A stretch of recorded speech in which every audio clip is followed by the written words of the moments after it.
So it's been a minute since I last uploaded. I apologize for the echo. I'm actually filming in my garage. I know there's echo, but it's the least echoey part of my house. But it has been a minute since I last uploaded, so I hope everybody's doing well, and I apologize for that, but really there's not much I can do.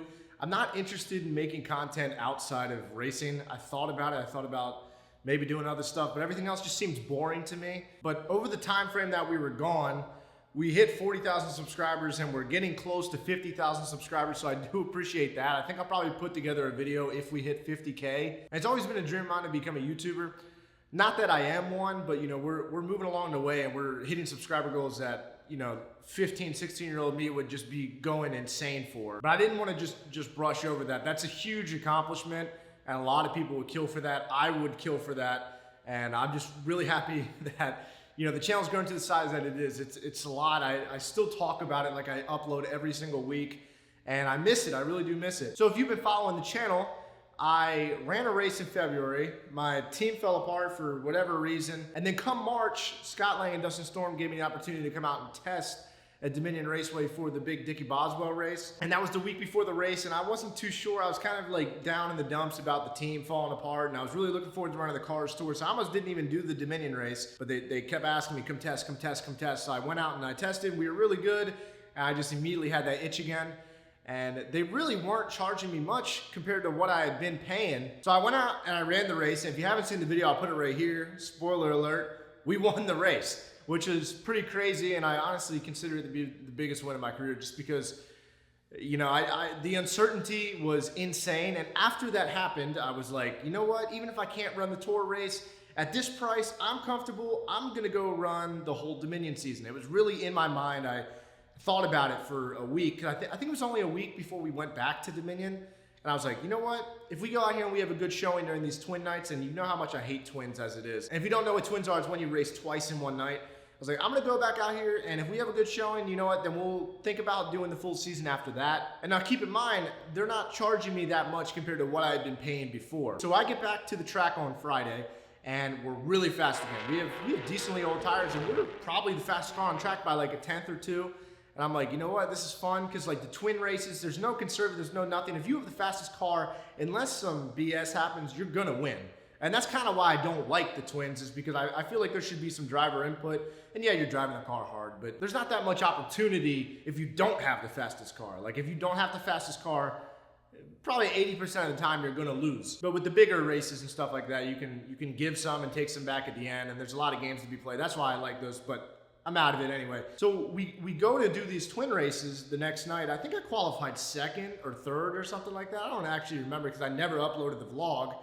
But we go out there and I'm coming to the field. There was like a 5-car invert, which means I started fourth. We were hauling and something happens and the car just goes to shit. It starts pushing like a dump truck through the center of the corner. I'm having like a really tough time turning through the center of the corner, like manhandling the car. And it's not like a power steering issue. I've had those issues before.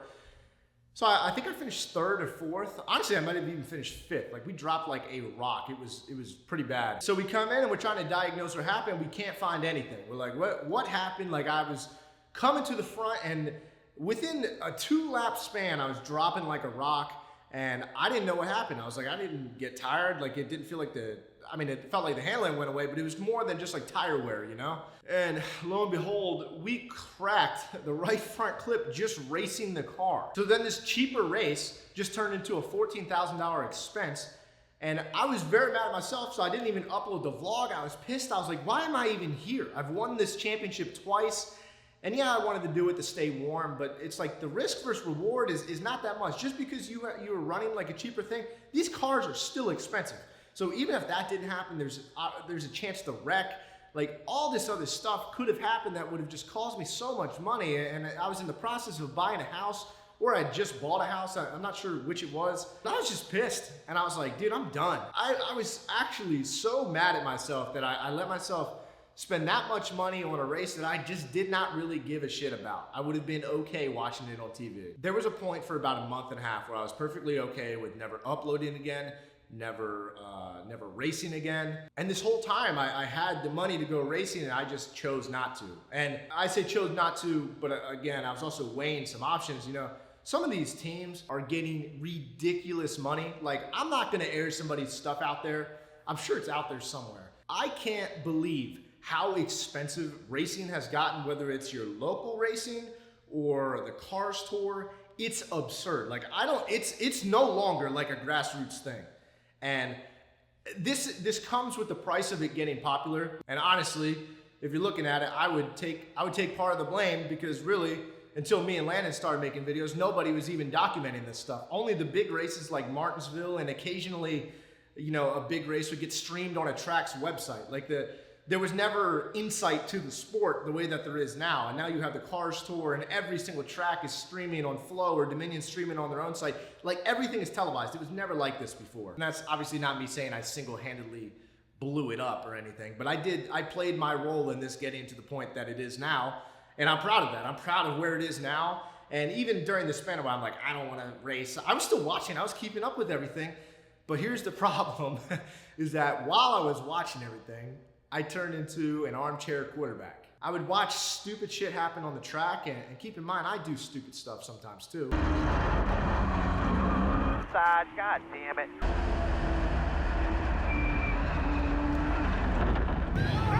But I just kept watching, and I was like, there's more left in the tank. Like, I'm still good enough to compete at this level. The camera overheated, so I had to take it inside for a few minutes. But I would argue that the competition is better now than it was in February, which is probably the last national race that I ran. And I just started going back, and I started watching my YouTube videos. I was being hard-headed, and I did miss it, and I really felt like I can compete. I still do feel like I can compete. So now we're at present day, and this video almost came out 2 weeks ago. And I was just basically gonna tell you that life is good. Like, I'm chilling, I'm enjoying watching everything.